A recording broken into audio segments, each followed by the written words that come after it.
ఒరేస్తే ఉరి అని మాట్లాడిన వెధవెవరు?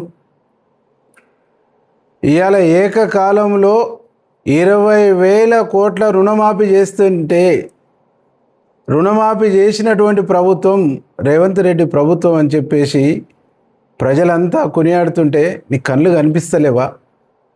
చెవులు వినిపిస్తలేవా? నువ్వు మాట్లాడిన భాషను మేము కూడా మాట్లాడవచ్చు. ఈ రాష్ట్రాన్ని కొకేన్గా మార్చినటువంటి వెధవోడు, డ్రగ్స్ రాష్ట్రంగా తయారు చేసినటువంటి వెధవోడు అని మేము కూడా అనవచ్చు.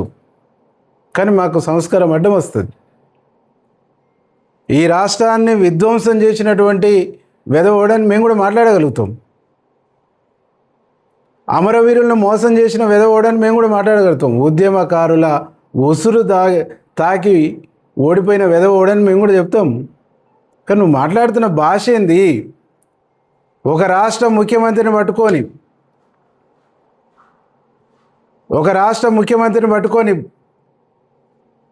ప్రజల యొక్క ఆశీర్వాదంతో గెలిచినటువంటి ముఖ్యమంత్రిని పట్టుకొని ఈ రాష్ట్రంలో మీరు చేసినటువంటి పాపాలు, మీరు చేసిన విధ్వంసం, మీరు ఈ రాష్ట్రాన్ని సర్వనాశనం చేసి ఈ రాష్ట్రాన్ని చెరబట్టిన మీరు బొగ్గును వదల్లే, బూడిదను వదల్లే, భూముల్ని వదల్లే,